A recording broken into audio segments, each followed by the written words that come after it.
Hey crew! Today I'm really excited to bring you Chapter 12.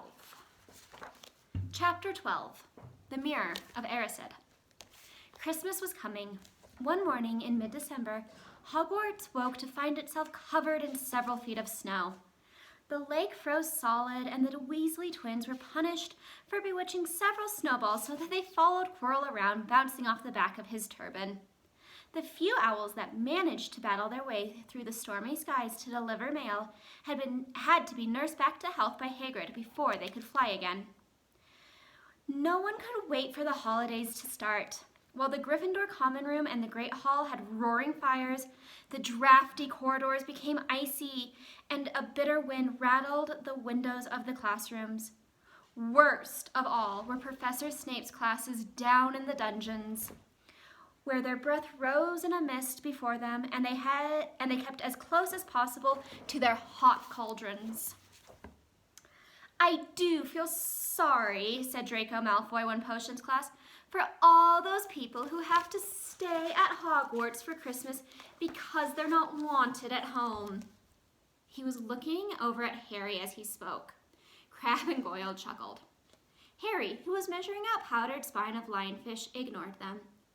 Malfoy had been even more unpleasant than usual since the Quidditch match. Disgusted that the Slytherins had lost, he had tried to get everyone laughing at how a wide-mouthed tree frog would be replacing Harry as Seeker next.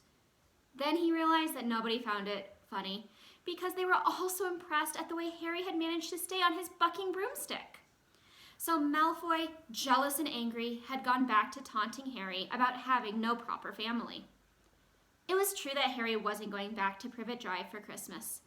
Professor McGonagall had come around the week before, making a list of students who would be staying for the holidays, and Harry had signed up at once. He didn't feel sorry for himself at all.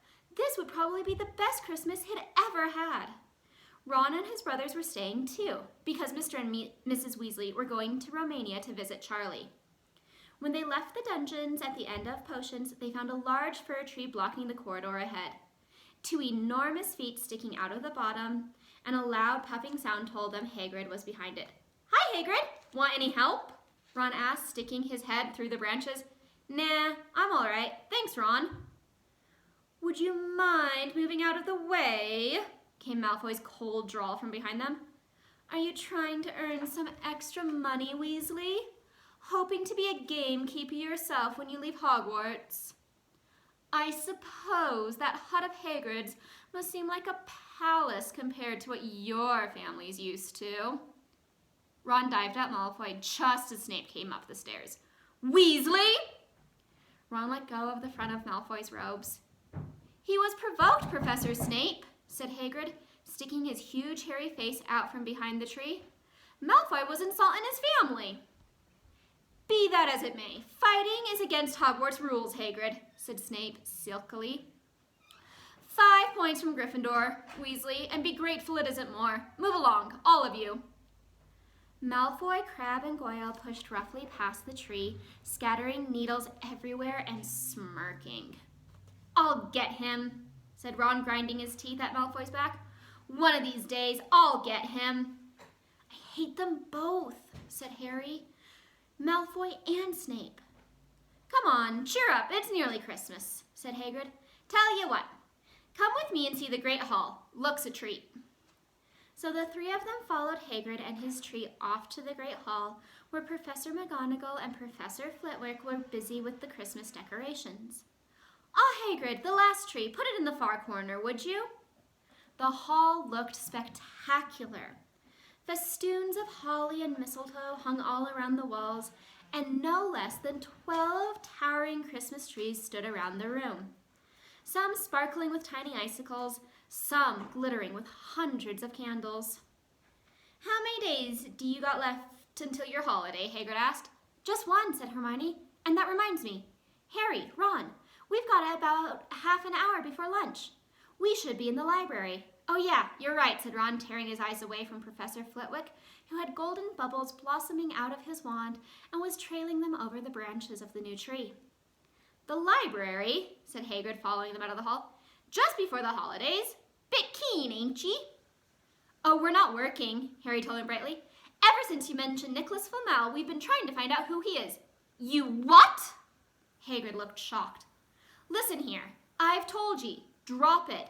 It's nothing to do with what the dog's garden. We just want to know who Nicholas Flamel is, that's all, said Hermione. Unless you'd like to tell us and save us the trouble, Harry added. We must have been through hundreds of books already, and we can't find him anywhere. Just give us a hint. I know I've read his name somewhere. I'm saying nothing, said Hagrid flatly. Well, just have to find out for ourselves then, said Ron, and they left Hagrid looking disgruntled and hurried off to the library. They had indeed been searching for books for Flamel's name ever since Hagrid had let it slip, because how else were they going to find out what Snape was trying to steal? The trouble was, it was very hard to know where to begin, not knowing what Flamel might have done to get himself into a book. He wasn't in great wizards of the 20th century or notable magic names of our time. He was missing from important magical discoveries and a study of recent developments in wizardry. And then, of course, there was the sheer size of the library. Tens of thousands of books, thousands of shelves, hundreds of narrow rows. Hermione took out a list of subjects and titles she had decided to search, while Ron strode off down a row of books and started pulling them off the shelves at random. Harry wandered over to the restricted section. He had been wondering for a while if Flamel wasn't in there. Unfortunately, you needed a specially signed note from one of the teachers to look into any of the restricted books, and he knew he'd never get one. These were the books containing powerful dark magic never taught at Hogwarts, and only read by older students studying advanced defense against the dark arts. What are you looking for, boy? Nothing, said Harry. Madame Pince, the librarian, brandished a feather duster at him. You'd better get out then. Go on, out! Wishing he'd been a bit quicker at thinking up some story, Harry left the library. He, Ron, and Hermione had already agreed they'd better not ask Madame Pince where they could find Flamel. They were sure she'd be able to tell them, but they couldn't risk Snape hearing what they were up to. Harry waited outside in the corridor to see if the other two had found anything, but he wasn't very hopeful. They had been looking for 2 weeks after all, but as they only had odd moments between lessons, it wasn't surprising they'd found nothing. What they really needed was a nice long search without Madame Pince breathing down their necks. 5 minutes later, Ron and Hermione joined him, shaking their heads. They went off to lunch. You'll keep looking while I'm away, won't you? Said Hermione. And send me an owl if you find anything. And you could ask your parents if they know who Flamel is, said Ron. It'd be safe to ask them. Very safe, as they're both dentists, said Hermione. Once the holidays had started, Ron and Harry were having too good a time to think much about Flamel. They had the dormitory to themselves, and the common room was far emptier than usual, so they were able to get the good armchairs by the fire. They sat by the hour eating anything they could spear on a toasting fork, bread, English muffins, marshmallows, and plotting ways of getting Malfoy expelled, which were fun to talk about, even if they wouldn't work. Ron was also teaching Harry wizard chess. This was exactly like Muggle chess, except that the figures were alive, which made it a lot more like directing troops into battle. Ron's set was very old and battered. Like everything else he owned, it had once belonged to someone else in his family. In this case, his grandfather. However, old chessmen weren't a drawback at all. Ron knew them so well he never had trouble getting them to do what he wanted. Harry played with chessmen Seamus Finnegan had lent him, and they didn't trust him at all. He wasn't a very good player yet, and they kept shouting different bits of advice at him, which was confusing. Don't send me there! Can't you see his knight? Send him! We can afford to lose him! On Christmas Eve, Harry went to bed looking forward to the next day for the food and the fun, but not expecting any presents at all. When he woke early in the morning, however, the first thing he saw was a small pile of packages at the foot of his bed. Merry Christmas, said Ron sleepily as Harry scrambled out of bed and pulled on his bathrobe. You too, said Harry. Will you look at this? I've got some presents. What did you expect? Turnips, said Ron, turning to his own pile, which was a lot bigger than Harry's. Harry picked up the top parcel. It was wrapped in thick brown paper, and scrawled across it was, "To Harry from Hagrid." Inside was a roughly cut wooden flute. Hagrid had obviously whittled it himself.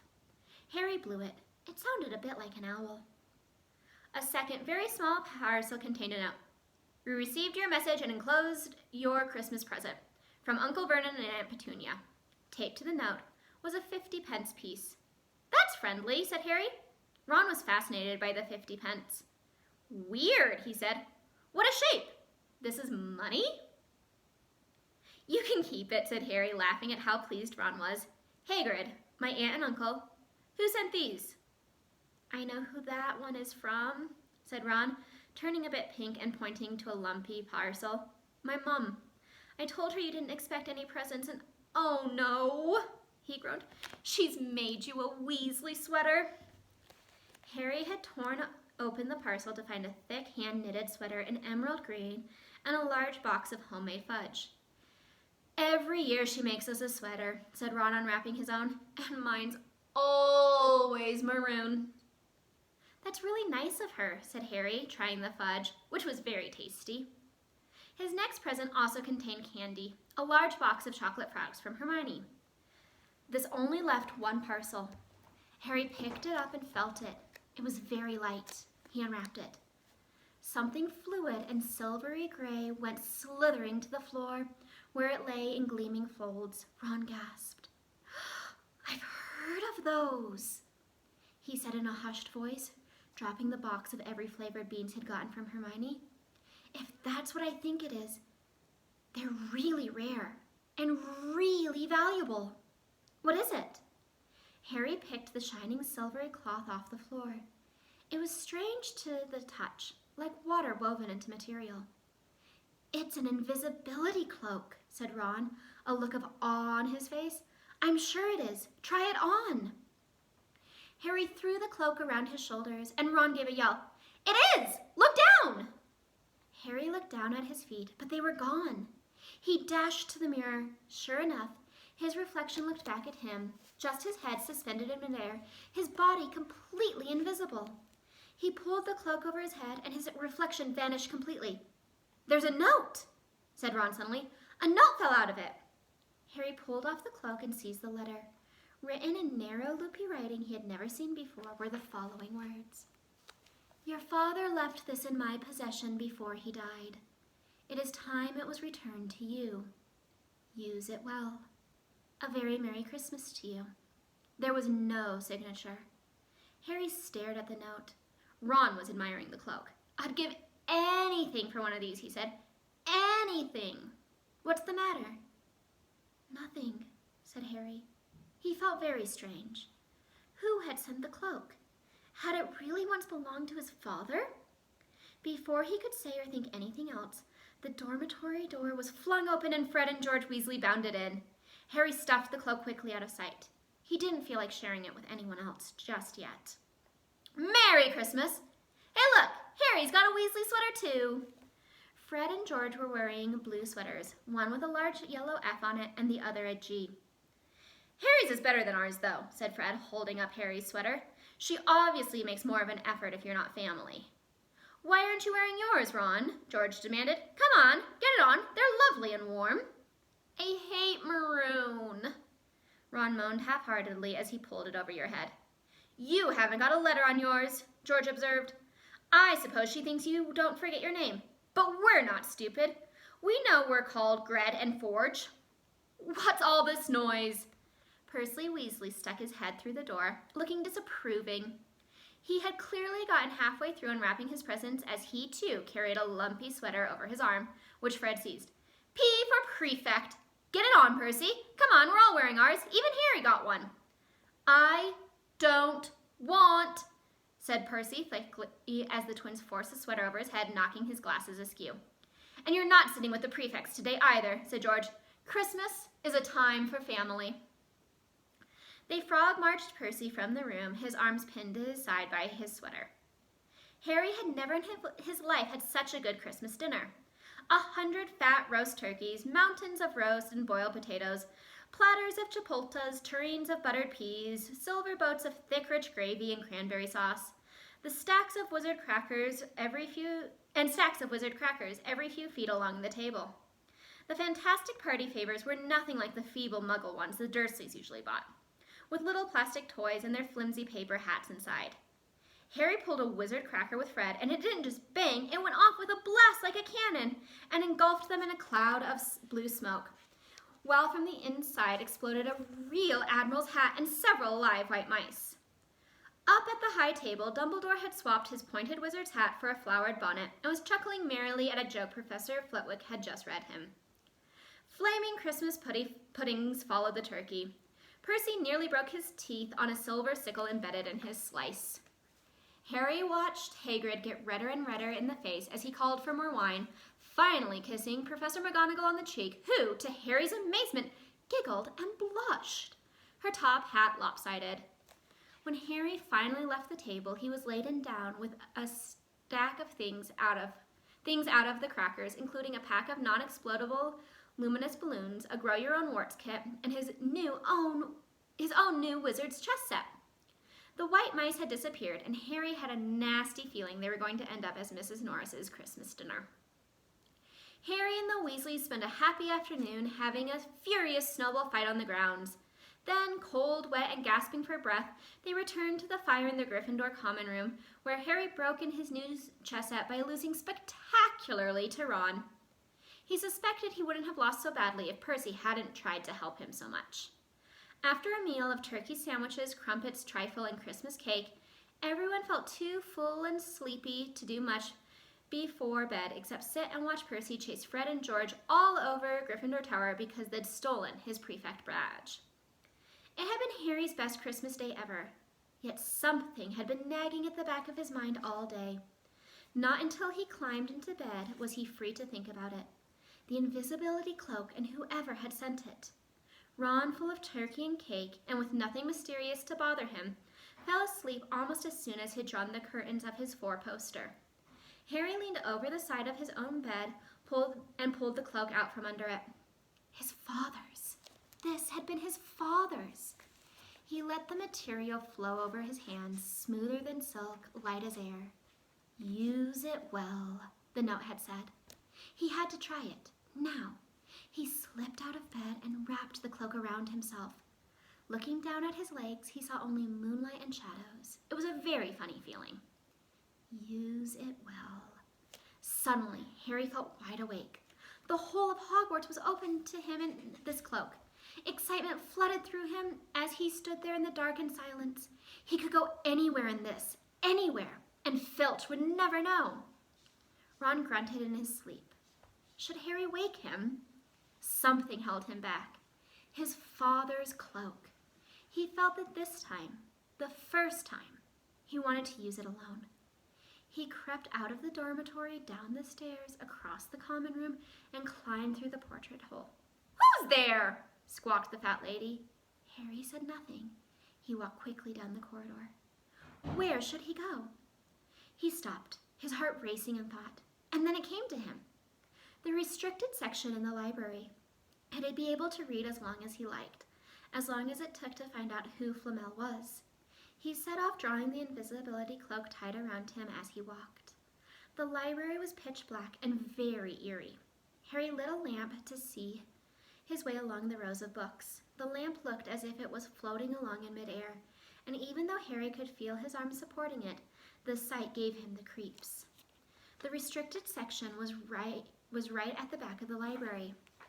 Stepping carefully over the ropes that separated these books from the rest of the library, he held up his lamp to read the titles. They didn't tell him much. Their peeling, faded gold letters spelled words in languages Harry couldn't understand. Some had no title at all. One book had a dark stain that looked horribly like blood. The hairs on the back of Harry's neck prickled. Maybe he was imagining it, maybe not, but he thought a faint whispering was coming from the books, as though they knew someone was there who shouldn't be. He had to start somewhere. Setting the lamp down carefully on the floor, he looked along the bottom shelf for an interesting-looking book. A large black and silver volume caught his eye. He pulled it out with difficulty because it was very heavy, and balancing it on his knee, let it fall open. A piercing, blood-curdling shriek split the silence. The book was screaming. Harry snapped it shut, but the shriek went on and on, one high, unbroken, ear-splitting note. He stumbled backwards and knocked over his lamp, which went out at once. Panicking, he heard footsteps coming down the corridor outside. Stuffing the shrieking book back on the shelf, he ran for it. He passed Filch in the doorway.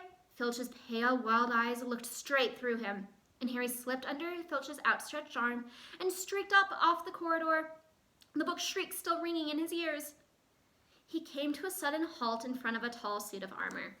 He had been so busy getting away from the library, he hadn't paid attention to where he was going. Perhaps because it was dark, he didn't recognize where he was at all. There was a suit of armor near the kitchens, he knew, but he must be 5 floors above there. You asked me to come directly to you, Professor, if anyone was wandering around at night, and somebody's been in the library. Restricted section. Harry felt the blood drain out of his face. Wherever he was, Filch must have known a shortcut because his soft, greasy voice was getting near, and to his horror, it was Snape who replied, The restricted section? Well, they can't be far. We'll catch them. Harry stood rooted to the spot as Filch and Snape came around the corner ahead. They couldn't see him, of course, but it was a narrow corridor, and if they came much nearer, they'd knock right into him. The cloak did not stop him from being solid. He backed away as quietly as he could. A door stood ajar to his left. It was his only hope. He squeezed through it, holding his breath, trying not to move it, and to his relief, he managed to get inside the room without their noticing anything. They walked straight past, and Harry leaned against the wall, breathing deeply, listening to their footsteps dying away. That had been very close. Very, very close. It was a few seconds before he noticed anything about the room he had hidden in. It looked like an unused classroom. The dark shapes of desks and chairs were piled against the walls, and there was an upturned wastepaper basket, but propped against the wall facing him was something that didn't look as if it belonged there. Something that looked as if someone had just put it there to keep it out of the way. It was a magnificent mirror, as high as the ceiling, with an ornate gold frame standing on 2 clawed feet. There was an inscription carved around the top. Aristit stra en hru ot ub kafu oit on ushi. His panic fading now that there was no sound of Filch and Snape, Harry moved nearer the mirror, wanting to look at himself, but see no reflection again. He stepped in front of it. He had to clap his hands to his mouth to stop himself from screaming. He whirled around. His heart was pounding far more furiously than when the book had screamed, for he had not seen only himself in the mirror, but a whole crowd of people standing right behind him. But the room was empty. Breathing very fast, he turned slowly back to the mirror. There he was, reflected in it, white and scared looking, and there, reflected behind him, were at least 10 others. Harry looked over his shoulder, but still no one was there. Or were they all invisible too? Was he in fact in a room full of invisible people, and this mirror's trick was that it reflected them, invisible or not? He looked in the mirror again. A woman standing right behind his reflection was smiling at him and waving. He reached out a hand and felt the air behind him. If she was really there, he'd touch her. Their reflections were so close, but he felt only air. She and the others existed only in the mirror. She was a very pretty woman. She had dark red hair and her eyes. Her eyes are just like mine, Harry thought, edging a little closer to the glass. Bright green, exactly the same shape. But then he noticed that she was crying, smiling but crying at the same time. A tall, thin, black-haired man standing next to her put his arms around her. He wore glasses and his hair was very untidy. It stuck up at the back just as Harry's did. Harry was so close to the mirror now that his nose was nearly touching that of his reflection. "Mom?" he whispered. "Dad?" They looked at him smiling, and slowly Harry looked into the faces of the other people in the mirror and saw the other pairs of green eyes like his, other noses like his, even an old man who looked as though he had Harry's knobby knees. Harry was looking at his family for the first time in his life. The Potters smiled and waved at Harry, and he stared hungrily back at them, his hands pressed flat against the glass as though he was hoping to fall right through it and reach them. He had a powerful kind of ache inside him, half joy, half terrible sadness. How long he stood there, he didn't know. The reflections did not fade, and he looked and looked until a distant noise brought him back to his senses. He couldn't stay there. He had to find his way back to bed. He tore his eyes away from his mother's face, whispered, "I'll be back," and hurried from the room. "You could have woken me up," said Ron crossly. "You can come tonight. I'm going back. I want to show you the mirror." "I'd like to see your mom and dad," said Ron eagerly. "And I want to see all your family, all the Weasleys. You'll be able to show me your other brothers and everyone." "You can see them any old time," said Ron. "Just come round my house this summer. Anyway, maybe it only shows dead people. Shame about not finding Flamel, though. Have some bacon or something. Why aren't you eating anything?" Harry couldn't eat. He had seen his parents and would be seeing them again tonight. He had almost forgotten about Flamel. It didn't seem very important anymore. Who cared what the three-headed dog was guarding? Why did it matter if Snape stole it, really? "Are you all right?" said Ron. "You look odd." What Harry feared most was that he might not be able to find the mirror room again. With Harry covered in the cloak too, they had to walk with Ron covered in the cloak too, they had to walk much more slowly the next night. They tried retracing Harry's route from the library, wandering around dark passages for nearly an hour. "I'm freezing," said Ron. "Let's forget it and go back." "No!" hissed Harry. "I know it's here somewhere." They passed the ghost of a tall witch, gliding in the opposite direction, but saw no one else. Just as Ron started moaning about that his feet were dead with cold, Harry spotted a suit of armor. "It's here! Just here, yes!" They pushed the door open. Harry dropped the cloak from around his shoulders and ran to the mirror. There they were. His mother and father beamed at the sight of him. "See?" Harry whispered. "I can't see anything." Look at them all. There are loads of them. I can only see you." "Look at it properly. Go on, stand where I am." Harry stepped aside, but with Ron in front of the mirror, he couldn't see his family anymore, just Ron in his paisley pajamas. Ron, though, was staring transfixed at his image. "Look at me," he said. "Can you see your family standing all around you?" "No, I'm alone. But I'm different. I look older, and I'm head boy." "What?" "I am. I'm wearing the badge like Bill used to. And I'm holding the house cup and the Quidditch cup. I'm Quidditch captain, too." Ron tore his eyes away from the splendid sight to look excitedly at Harry. "Do you think the mirror shows the future?" "How can it? All my family are dead." "Let me have another look." "You had it to yourself all last night. Give me a bit more time. You're only holding the Quidditch cup. What's interesting about that? I want to see my parents. Don't push me." A sudden noise outside in the corridor put an end to their discussion. They hadn't realized how loudly they had been talking. "Quick!" Ron threw the cloak back over them as the luminous eyes of Mrs. Norris came round the door. Ron and Harry stood quite still, both thinking the same thing. Did the cloak work on cats? After what seemed an age, she turned and left. "This isn't safe. She might have gone for Filch. I bet she heard us. Come on." And Ron pulled Harry out of the room. The snow still hadn't melted the next morning. "Want to play chess, Harry?" said Ron. "No." "Why don't we go and visit Hagrid?" "No, you go."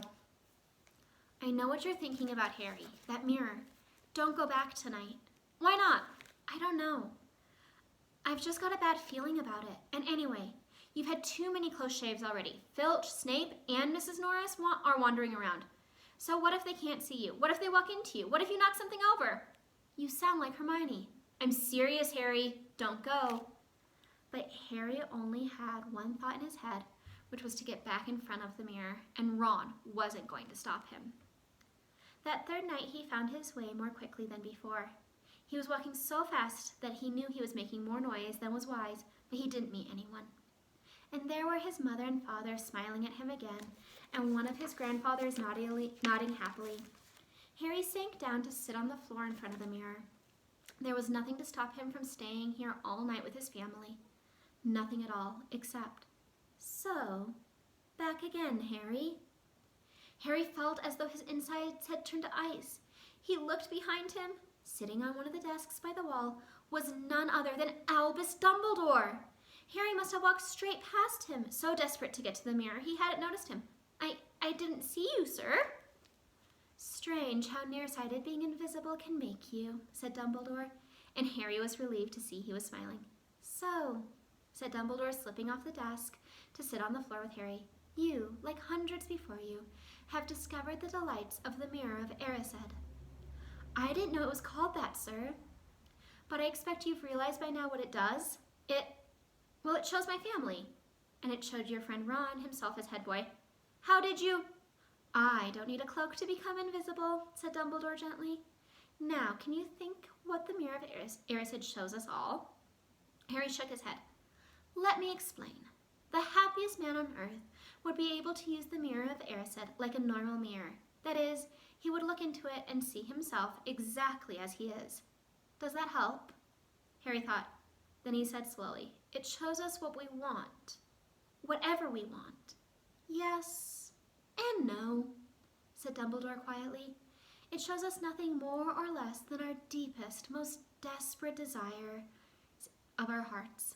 You, who have never known your family, see them standing around you. Ronald Weasley, who has always been overshadowed by his brothers, sees himself standing alone, the best of them all. However, this mirror gives us neither knowledge or truth. Men have wasted away before it, entranced by what they have seen, or been driven mad, not knowing if what it shows is real or even possible. The mirror will be moved to a new home tomorrow, Harry, and I ask you not go looking for it again. If you ever do run across it, you will now be prepared. It does not do to dwell on dreams and forget to live. Remember that. Now, why don't you put that admirable cloak back on and get off to bed? Harry stood up. Sir, Professor Dumbledore, can I ask you something? Obviously, you've just done so. Dumbledore smiled. You may ask me one more thing, however. What do you see when you look in the mirror? I see myself holding a pair of thick woolen socks. Harry stared. One can never have enough socks, said Dumbledore. Another Christmas has come and gone, and I didn't get a single pair. People will insist on giving me books. It was only when he was back in bed that it struck Harry that Dumbledore might not have been quite truthful. But then, he thought as he shoved Scabbers off his pillow, it had been quite a personal question.